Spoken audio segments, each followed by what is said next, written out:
बनाने आपके स्वास्थ्य को और भी बेहतर, चुस्त और दुरुस्त लेकर आए हैं आप सभी दर्शकों का पसंदीदा कार्यक्रम हेल्थ मंत्रा। और इस कार्यक्रम में मैं तन्वी, आपकी दोस्त, अपने सभी दर्शकों का दिल से इस्तकबाल करती हूँ। हमारे देश में मातृ एवं शिशु मृत्यु दर चिंता का विषय बना हुआ है। इसके लिए हमें अपने आसपास के सभी लोगों को जागरूक करना होगा। आखिर क्या वजह है कि जन्म के तुरंत बाद शिशु की मृत्यु हो जाती है? हमें उन तमाम बिंदुओं की जानकारी होनी चाहिए ताकि हर एक बच्चे और हर एक माँ की जिंदगी बचाई जा सके। आज की कड़ी में हम आपको बताएंगे परिवार नियोजन के बारे में ढेर सारी जानकारियाँ, ताकि हर एक परिवार इससे लाभान्वित हो और उनका आगे चलकर काफी भलाई हो। आज की कड़ी में हम आपको परिवार नियोजन के अंतर्गत ढेरों जानकारियां देंगे ताकि उसके तहत लाभ का भागीदार हर एक परिवार को बनाया जा सके। हमारे देश में विस्फोटक आबादी और जच्चा बच्चा मृत्यु दर चर्चा का विषय बना हुआ है। ऐसे में हमें एकजुट होकर वर्तमान में परिवार नियोजन कार्यक्रमों का लाभ उठाना चाहिए। साथ ही साथ माँ और स्वस्थ बच्चे के बेहतर सेहत के लिए बेहतर कदम भी उठाना चाहिए। देखिए, माँ और बच्चे को स्वस्थ रखने के लिए ज़रूरी है कि जब गर्भाधान के समय में माँ अपना एंटीनेटल चेकअप अस्पताल में कराती रहे और उस समय डॉक्टर उसको आयरन, कैल्शियम, प्रोटीन की दवाएं देते हैं, साथ में पौष्टिक आहार लेने के लिए बोलते हैं और ये भी उसको बताते हैं कि प्रसव अस्पताल में ही हो, क्योंकि अस्पताल में प्रसव होने से बहुत सी प्रॉब्लम से बच सकता है और एक सुरक्षित प्रसव होता है जिसमें बच्चा और माँ दोनों को कॉम्प्लिकेशन होने के कम चांसेस रहते हैं। और उस अस्पताल में और भी सुविधाएं उपलब्ध रहती हैं जिससे कि वो अपना और बच्चे का ख्याल रखने के लिए उनको अपना सकती है और बच्चे के जन्म में अंतराल भी रख सकती है। परिवार नियोजन के माध्यम से एक तरफ जहां दंपत्ति अपनी मर्जी से संतान प्राप्ति के लिए सही योजना बनाते हैं, वहीं दूसरी तरफ दो बच्चों के जन्म के बीच निश्चित उम्र का अंतर भी रखते हैं। परिवार नियोजन तो बहुत ही लाभकारी कदम है, क्योंकि अगर माँ को हम लोग डिलीवरी के बाद ही ये काउंसलिंग करें कि उसे परिवार नियोजन का कोई ना कोई तरीका अपनाना चाहिए जिससे कि वो दूसरे बच्चे के जन्म में अंतर रख सके, कम से कम 3 साल का अंतर, तो माँ भी स्वस्थ रहेगी और बच्चा भी स्वस्थ रहेगा। इसके अलावा 3 साल के बाद आने वाला बच्चा भी हष्ट पुष्ट पैदा होगा, क्योंकि माँ में इतनी शक्ति रहेगी कि वो उसको अच्छा अपने से अच्छा न्यूट्रिशन अंदर गर्भ में पलने वाले बच्चे को दे सकती है। तो इसलिए कोई भी फैमिली प्लानिंग का तरीका माँ अपनाकर 2 बच्चों के बीच में अंतर रख सकती है। प्रसव के बाद परिवार नियोजन से परिवार को आर्थिक और सामाजिक दुष्प्रभाव से भी बचाया जा सकता है। साथ ही माँ को पर्याप्त पोषण लेने का समय मिल जाता है। इसका सीधा लाभ होने वाले बच्चे पर जरूर पड़ता है। प्रसव के बाद परिवार नियोजन का महत्व बहुत बढ़ जाता है, क्योंकि उस समय माँ एक ऐसी तकलीफ से गुजरती है, परिवार अपने बेटी या बहू की वो तकलीफ देखता है, इसलिए कोई भी मेथड फैमिली प्लानिंग का काउंसिल करने से जल्दी समझ में आता है। और आजकल तो बहुत मेथड अवेलेबल है, इसलिए किसी को भी वो अपना सकती है। परिवार नियोजन के माध्यम से हमें 2 बच्चों के बीच कम से कम 3 साल का अंतराल रखने का पता चलता है। इसके साथ ही परिवार नियोजन के और भी कई सारे फायदे हैं, जैसे अगर कोई परिवार नियोजन अपनाता है तो उस परिवार में जच्चा और बच्चा दोनों की सेहत काफ़ी दुरुस्त रहती है। जी हाँ, उनकी सभी परेशानियां दूर होती हैं और शारीरिक और मानसिक विकास तीव्र गति से होता है। साथ ही साथ कई रोगों का खतरा भी उन्हें दूसरे के मुकाबले काफ़ी कम होता है। आइए जानते हैं इस विषय पर विस्तार से। 2 बच्चों के बीच एक मानक वर्षों का अंतराल जरूर रखना चाहिए। इससे कई लाभ मिलते हैं, जैसे माँ का स्वस्थ होना, रोगों की संभावना का खत्म होना और कई प्रकार की मानसिक शारीरिक कष्टों से छुटकारा मिलना। बच्चों के जन्म के बीच में एटलीस्ट 3 साल का अंतर तो ज़रूरी होना चाहिए, क्योंकि इससे माँ को भी खून की कमी नहीं होगी, उसका शरीर भी पौष्टिक होगा और वो घर के ऊपर ध्यान दे सकेगी, बच्चे के ऊपर ध्यान दे सकेगी। और बच्चे में ये एडवांटेज होगा, उसको माँ का प्यार मिलेगा, लालन पालन अच्छे से कर सकते, तो खाना पीना खिला सकती दे सकती है। और शुरू की प्रारंभिक शिक्षा तो माँ ही देती है ना, इसलिए शुरू के 3 साल तक अगर बच्चा नहीं होगा तो बच्चे पे अच्छा ध्यान देगी, जिससे बच्चे का विकास अच्छा होगा। शिशु मृत्यु दर को कम करने के लिए हमें गर्भवती महिलाओं का नियमित चेकअप करवाना चाहिए, पर्याप्त पोषक पदार्थों का सेवन कराना चाहिए, साथ ही अस्पताल में ही प्रसव करवाना चाहिए। इसके अलावे कम उम्र में गर्भधारण की स्थिति ना बने, इस पर जागरूक रहना चाहिए। शिशु मृत्यु दर कम करने के लिए यह जरूरी है कि माँ को हम लोग गर्भावस्था के समय ही ये समझाएं कि उसको एंटीनेटल चेकअप हो और वो प्रसव के लिए अस्पताल जाए, क्योंकि अस्पताल में जाने से बहुत सी सुविधाएं सरकार की तरफ से उपलब्ध हैं, जिससे कि उसको एक अच्छे रूप में डिलीवरी हो सके, इन्फेक्शन का चांस कम रहे और बच्चों की भी देखभाल डिलीवरी के समय अच्छे से हो सके, उसको इन्फेक्शन नहीं लगे, क्योंकि अधिकतर बच्चों की डेथ निमोनिया के कारण होती है, पतला पैखाना लगने के कारण होती है, क्योंकि देहात से महिलाएं जो आती हैं अधिकतर एनीमिक होती हैं, उनको बार बार बच्चे होते हैं, इसलिए उनका अपना शरीर भी इतना स्वस्थ नहीं होता है कि वो एक स्वस्थ बच्चे को जन्म दे सकें। कम से कम अस्पताल में बच्चों की और माँ की दोनों की केयर तो हो सकती है। अभी तक आपने जाना कि किस प्रकार परिवार नियोजन शिशु और मातृ मृत्यु दर को कम करने में सहायक साबित हो रहा है। अभी आपके बेहतर स्वास्थ्य से संबंधित कई सारी महत्वपूर्ण जानकारियां हमारे पास शेष है, लेकिन फिलहाल वक्त हो चला है एक छोटे से ब्रेक का। ब्रेक से लौटने के बाद हम आपको बताएंगे कि अनचाहे गर्भ से बचने के लिए हमें कौन सी गर्भ निरोधक विधियाँ अपनानी चाहिए। फिलहाल यहाँ रुकते हैं एक छोटे से ब्रेक के लिए।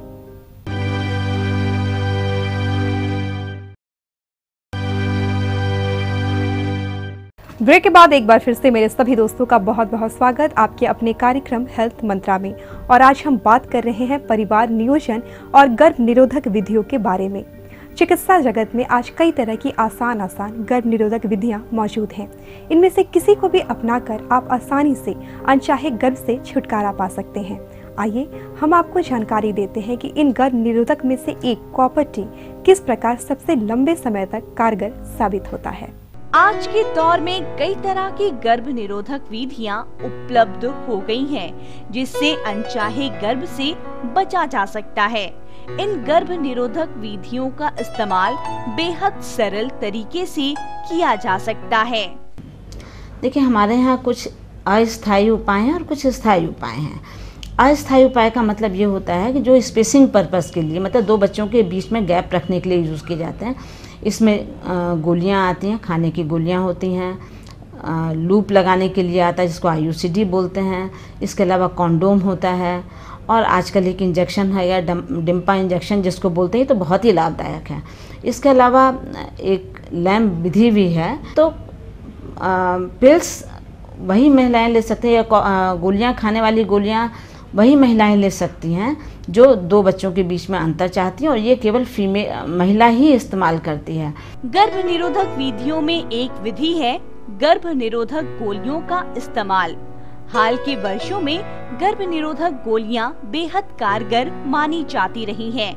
गर्भ निरोधक गोलियों से महिलाओं में बच्चेदानी कैंसर का खतरा खत्म हो जाता है। गर्भ निरोधक गोलियां एक अस्थायी उपाय है जो केवल महिला ही यूज़ करती है और इसे प्रतिदिन खाना पड़ता है। खाने का तरीका मैं भी आपको बताऊंगी, लेकिन लाभ इससे ये होते हैं कि जैसे अगर किसी को बहुत ज़्यादा माहवारी हो रही है तो ब्लीडिंग कम होती है इससे, और अगर किसी की इर्रेगुलर अनियमित मासिक धर्म होता है तो उसको भी रेगुलर करने में हेल्प करती है। इसके अलावा गोलियाँ खाने से बच्चेदानी का कैंसर नहीं होता है, और PID बोलते हैं जिसे बोलते हैं कि पेड़ों में इन्फेक्शन होने की प्रॉब्लम कम होती है। ओवरी का कैंसर नहीं होता है। लेकिन कुछ डिसएडवांटेज भी होते हैं, जैसे ये यौन रोग से और HIV से नहीं बचा सकती है। इसको खाने के तरीके 2 तरह की गोलियां होती हैं, 21 दिन की होती हैं, पैकेट आता है, और एक 28 दिन का आता है। अगर 21 दिन का पैकेट महिला खाती है तो उसको मासिक धर्म के पहले दिन से शुरू करना चाहिए और 21 दिन तक लगातार खाना चाहिए, और 7 दिन के गैप के बाद फिर 21 दिन खाना चाहिए। जब तक चाहे तब तक खा सकती हैं। परंतु 28 दिन वाला पैकेट जो अस्पताल में मुफ्त में मिलता है माला N के नाम से, उसमें पहली गोली खाना शुरू करना चाहिए मासिक होने के पहले दिन से, और 28 दिन तक लगातार गोलियां खानी चाहिए। 28 दिन के बाद 29वें दिन नया पैकेट शुरू कर देना चाहिए। इसमें लास्ट की 7 गोलियां जो होती हैं वो आयरन की गोली होती है। उससे एडवांटेज ये होता है कि उसको पेशेंट को एनीमिया की प्रॉब्लम नहीं होती, उसको एक आयरन मिलता रहता है मासिक धर्म के टाइम में, तो उसको एनीमिया की प्रॉब्लम नहीं होती है। दूसरी बात ये है कि प्रसव के बाद में गोली महिला कब खाए, ये भी बहुत ज़रूरी है उसे बताना। मान लीजिए अगर महिला बच्चे को अपना ही दूध पिला रही है दिन रात हमेशा, तो 6 महीने तक उसे कोई भी गोली खाने की आवश्यकता नहीं है। लेकिन अगर महिला अपना दूध नहीं पिला रही है बच्चे को और या ऊपर का भी दूध दे रही है, तो 6 हफ्ते के बाद से वो गोली शुरू कर सकती है।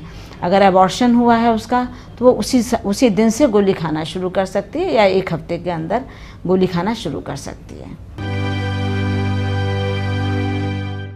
परिवार नियोजन के लिए महिलाओं के साथ साथ पुरुषों के लिए भी कई विकल्प खुले हुए हैं। जी हाँ, पुरुष भी महिलाओं के साथ साथ इसमें अपनी सहभागिता दिखा सकते हैं। कई सारे विकल्प हैं जिनमें से वो किसी को भी बेहद आसानी से चुन सकते हैं। आइए जानते हैं इस विषय पर विशेषज्ञ की क्या राय है। कॉन्डोम पुरुष के इस्तेमाल की चीज़ होती है जो केवल संभोग के समय ही इस्तेमाल किया जाता है और यह गर्भ निरोधन का काम तो करता ही है, साथ में HIV और भी संक्रमण रोगों से महिला और पुरुष दोनों को बचाता है। एक लंबे समय के लिए गर्भ निरोधक विधियों में कॉपर टी का इस्तेमाल सबसे बेहतर माना जाता है। प्रसव के बाद महिलाएं कॉपर टी का इस्तेमाल कर 5 से 10 साल तक गर्भधारण की समस्या से बच सकती हैं। कॉपर टी जिसे इंट्रायूटाइन कॉन्ट्रासेप्टिव डिवाइस कहते हैं, इसको लूप भी बोलते हैं, ये महिलाओं के इस्तेमाल की चीज़ होती है। बहुत ही सरल उपाय होता है।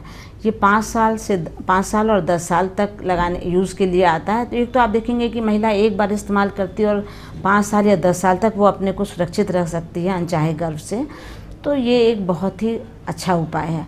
और प्रसव के बाद कॉपर टी को आजकल डिलीवरी के बाद या सिजेरियन के समय भी तुरंत लगाया जा सकता है, जिसे PPIUCD कहते हैं।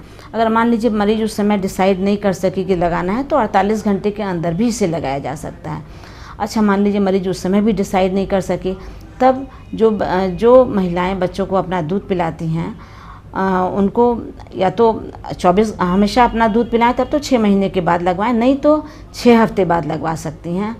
और अबॉर्शन हुआ है तो उसको तुरंत अबॉर्शन के साथ भी लगाया जा सकता है। लूप में सबसे ज़्यादा एडवांटेज ये है कि एक बार लगा लेने से 5 साल और 10 साल के लिए मरीज सुरक्षित हो जाता है। हमारे समाज में कुछ लोग ऐसे हैं जो गर्भ निरोधक विधियों के बारे में गलत भ्रांतियां फैलाते हैं। अगर आप भी किसी ऐसी ही भ्रांति की शिकार हैं, तो हमारी आपसे ये अपील है कि किसी नज़दीकी अस्पताल या फिर स्वास्थ्य केंद्र के टोल फ्री नंबर पर फ़ोन करके आप इस विषय पर तुरंत जानकारी लें, क्योंकि सही जानकारी से ही आपकी सभी भ्रांतियाँ दूर होंगी। आइए अब हम आपको बताते हैं लैब विधि क्या है। एक तरफ जहां गर्भ निरोधक विधियों के इस्तेमाल से कई समस्याओं से बचाव हो रहा है, ऐसे में कई ऐसे भी क्षेत्र हैं जहां गर्भ निरोधक के मामले में कई भ्रांतियां फैली हुई हैं। चिकित्सा जगत इन तमाम भ्रांतियों को सिर्फ अफवाह ही मानता है, इसलिए ऐसी भ्रांतियों से हमें दूर रहना चाहिए। वैसे तो भ्रांतियाँ ज़रूर बहुत फैलाई जाती हैं, लेकिन सच्चाई ये है कि कोई भी फैमिली प्लानिंग का तरीका, जैसे कॉपर टी हो, लूप हो, कॉन्डोम हो या इंजेक्शन जिसे डिम्पा बोलते हैं, इन सब से थोड़े बहुत साइड इफ़ेक्ट ज़रूर होते हैं, लेकिन ऐसे नहीं होते हैं कि भ्रांति फैलाने के लिए हो। जैसे कॉपर टी लगाने से लोग बोलते हैं कि दिमाग में चला जाता है या पेट में चढ़ जाता है या बहुत ज़्यादा ब्लीडिंग होती है, तो ऐसा कुछ नहीं होता है, क्योंकि यूट्रस का आकार इस तरह का होता है कि बच्चा नीचे ही देखिए निकलता है, कभी पेट में नहीं जाता चढ़ के, या मासिक धर्म नीचे ही होता है, या कॉपर टी भी लगाएंगे तो नीचे ही आएगा, वो दिमाग में नहीं जा सकता या पेट में नहीं जा सकता। इसके अलावा कभी कभी थोड़ी ज़्यादा ब्लीडिंग होती है जो 2-3 महीने में अपने आप ठीक हो जाती है। इसी तरह पिल्स के लिए लोग बोलते हैं कि गोलियां खाने से आदमी बहुत मोटा हो जाता है। बहुत मोटा नहीं होता है, 1-2 किलो का अंतर पड़ सकता है गोलियां लगातार खाने से 2 साल 3 साल, अदरवाइज़ बहुत मोटा नहीं होता है गोली खाने से। इसी तरह कॉन्डोम के लिए लोग कहते हैं कॉन्डोम फट जाता है। कॉन्डोम इतनी आसानी से नहीं फट सकता है, क्योंकि इतने अच्छे रबर का बना हुआ होता है, इतना पतला होता है कि वो फटने की संभावना उसमें बहुत कम होती है। इधर जितनी भी भ्रांतियाँ फैलाई जाती हैं, जैसे इंजेक्शन के लिए कहा जाता है कि इंजेक्शन लेने से मासिक बंद हो जाता है, तो ये तो इंजेक्शन की वजह से बंद होता है, कोई बीमारी थोड़ी ना होती है। आज के दौर में गर्भ निरोधक विधियों में लैम्प विधि को सबसे सरल और कारगर उपाय माना जाता है। इसके कई लाभ हैं। लैम्प विधि उसको कहते हैं जब महिला 6 महीने तक बच्चे को केवल अपना ही दूध दिन और रात हमेशा पिलाए, इसके अलावा उसे मासिक धर्म ना हो और बच्चा उसी का दूध रहे, 6 महीने से छोटा हो। ये 3 बातें ज़रूरी होती हैं लैम्प विधि के लिए। तो अगर इनमें से तीनों बातें मरीज फॉलो कर रही है, चाहे उसको अपना रही है, तो लैम्प विधि बहुत ही अच्छा तरीका है, क्योंकि इसमें एक पैसा खर्चा नहीं होता, ये कृत्रिम उपाय है। तो ये तो मैं बोलूँगी कि हर एक महिला जो बच्चे को जन्म देती है, चाहे ऑपरेशन से चाहे नॉर्मल डिलीवरी, 6 महीने तक बच्चे को अपना ही दूध पिलाए और घर में बचत भी कर सकती है। किसी और फैमिली प्लानिंग की तरीके की उसे ज़रूरत नहीं है। अभी तक आपने जाना कि परिवार नियोजन अपनाने या फिर अनचाहे गर्भ से बचने के लिए कौन कौन सी गर्भ निरोधक विधियां उपलब्ध है। फिलहाल यहाँ वक्त हो चला है एक छोटे से ब्रेक का। ब्रेक से लौटने के बाद हम आपको बताएंगे कि ऐसा कौन सा इंजेक्शन है जिसे एक बार लेने से महिलाएं कम से कम 3 महीने के लिए अनचाहे गर्भ की चिंता से मुक्त हो जाती हैं। फिलहाल यहाँ लेते हैं एक छोटा सा ब्रेक।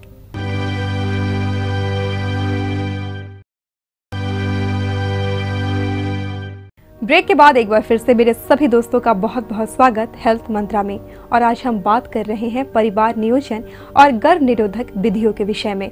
जी हाँ दोस्तों, आजकल हमारे यहाँ एक इंजेक्शन की चर्चा काफ़ी ज़ोरों पे है। ये इंजेक्शन ऐसा है जिसे महज एक बार लेने से महिलाएं पूरे 3 महीने तक अनचाहे गर्भ की चिंता से मुक्त रह सकती हैं। जी हाँ, साथ ही साथ इस इंजेक्शन की खास बात ये भी है कि इससे अन्य कई रोगों का खतरा भी काफ़ी कम हो जाता है। आइए देखते हैं इस पे एक खास रिपोर्ट। परिवार नियोजन विधि अपनाने के क्रम में इन दिनों डिम्पा विधि महिलाओं के लिए बेहद आसान और 3 महीने तक तनाव मुक्त होने की विधि मानी जा रही है। डिम्पा एक हार्मोनल इंजेक्शन है जिसमें प्रोजेस्टेरोन नाम का हार्मोन होता है, 150 मिलीग्राम रहता है और इसको महिला लगाने के बाद 3 महीने के अंतराल पर ये इंजेक्शन लगाया जाता है। तो 3 महीने तक महिला डिम्पा इंजेक्शन लगवाकर चैन से रह सकती है। डिम्पा विधि पूरी तरह महज एक इंजेक्शन के माध्यम से तकनीकी रूप से गर्भ निरोध में सहायता प्रदान करती है। डिम्पा चूँकि एक हार्मोनल इंजेक्शन है प्रोजेस्टेरोन का, तो एक तो ये अंडाशय से अंडा बनने को रोकता है। दूसरी बात कि ये बच्चेदानी की दीवार को इतना पतला कर देता है कि उसके ऊपर बच्चा आके रुक नहीं सकता है। और तीसरी बात कि बच्चेदानी के मुंह का स्राव जो होता है उसको इतना गाढ़ा कर देता है कि शुक्राणु ऊपर चढ़ने में असमर्थ होते हैं। तो इस तरह ये डिम्पा इंजेक्शन गर्भधारण को रोकता है। डिम्पा विधि से ऐसा नहीं है कि इससे सिर्फ गर्भ निरोध में सहायता मिलती है, बल्कि इससे कई रोगों को दूर भी रखा जा सकता है। जिन महिलाओं को बच्चेदानी में सिस्ट का खतरा होता है, उनके लिए ये और भी ज्यादा लाभकारी साबित होती है।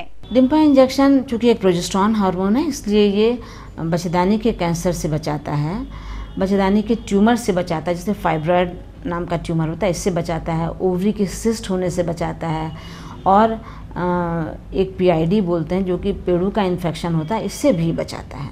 और सबसे ख़ास बात ये कि ये मरीज को एनीमिया से बचाता है महिला को, क्योंकि जब उसकी मासिक धर्म बंद हो जाता है तो उसका खून बढ़ने लगता है और उसमें एनीमिया की संभावना नहीं रहती है। जिन महिलाओं को शरीर की अन्य समस्या है, जैसे लीवर की समस्या, हृदय की समस्या, ऐसी महिलाओं को डिम्पा विधि नहीं अपनानी चाहिए। इस मामले में चिकित्सक पहले ही महिलाओं को जानकारी दे देती हैं। डिम्पा इंजेक्शन हर एक महिला को लगाया जा सकता है। केवल जिनको लीवर की प्रॉब्लम हो उनको नहीं लगाना चाहिए, हार्ट डिजीज़ हो उसको नहीं लगाना चाहिए, हाई ब्लड प्रेशर हो उसको नहीं लगाना चाहिए। तो इन महिलाओं को छोड़कर डिम्पा इंजेक्शन सबको लगाया जा सकता है। डिम्पा विधि में महिलाओं की गोपनीयता बनी रहती है और वे एक इंजेक्शन के इस्तेमाल से 3 महीने तक अनचाहे गर्भ से बच सकती हैं। डिम्पा इंजेक्शन एक बहुत ही सुरक्षित और सरल उपाय है, क्योंकि एक इंजेक्शन लेने से महिला 3 महीने तक अनचाहे गर्भ से बच सकती है और 3 महीने के बाद दूसरा इंजेक्शन लेने से फिर 3 महीने के लिए वो सुरक्षित रह सकती है। इसलिए अगर 3 महीने तक उसको कुछ कहीं जाने की ज़रूरत नहीं, जब उसको इंजेक्शन लेना है तो वो डॉक्टर के पास आके इंजेक्शन ले सकती है। इससे उसकी प्राइवेसी मेंटेन रह सकती है, मतलब किसी को उसने इसके बारे में नहीं बताया। और जैसे ही इंजेक्शन लेती है उसके 24 घंटे के अंदर ही इसका इफ़ेक्ट शुरू हो जाता है और 3 महीने तक इसका इफ़ेक्ट चलता रहता है। इसलिए ऐसी बात भी नहीं है कि इंजेक्शन लेके गई और रात में वो हस्बैंड के साथ नहीं रह सकती, क्योंकि 24 घंटे में इसका इफ़ेक्ट शुरू हो जाता है। तो ये बहुत ही सरल और उचित उपाय है। इसके लिए एक टोल फ्री नंबर है 1800-103-3044। इस नंबर पे बात करने से आपको डिम्पा के बारे में परामर्श मिल सकता है। और एक इसमें डिम्पा दीदी भी आपसे बात करेंगी, जो आपको याद दिलाती रहेंगी कि 3 महीने के बाद आपको इंजेक्शन लेना है, या आपको कोई तकलीफ़ हुई आप डॉक्टर के पास नहीं आ सकते हैं तो आप इन दीदी से बात करके अपनी तकलीफ़ बता सकती हैं, वो आपको उचित राय दे सकती हैं। आज के एपिसोड में आपने जाना कि किस प्रकार परिवार नियोजन को अपनाकर परिवार में खुशियां लाई जा सकती हैं। साथ ही साथ गर्भ निरोधक विधियों को अपनाने से किस प्रकार हमें अनचाहे गर्भ से मुक्ति मिल सकती है। साथ ही साथ इन विधियों का एक और फायदा ये भी है कि हमें किसी भी प्रकार के यौन संक्रमण या फिर एड्स से पूरी तरह से छुटकारा मिल सकता है। हमारी आप सभी दर्शकों से अपील है कि अगर आप शादीशुदा हैं तो अपनी जिंदगी में इन चीज़ों को ज़रूर शामिल करें और अपने परिवार की खुशहाली में एक बराबर के हिस्सेदार बने।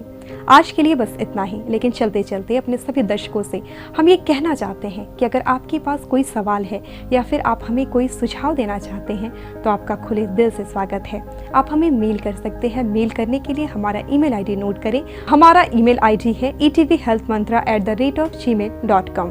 तब तक के लिए स्वस्थ रहें, प्रसन्न रहें। इन्हीं बातों के साथ मैं तन्वी अपनी पूरी हेल्थ मंत्रा की टीम की तरफ से आपसे लेती हूँ इजाजत। नमस्कार।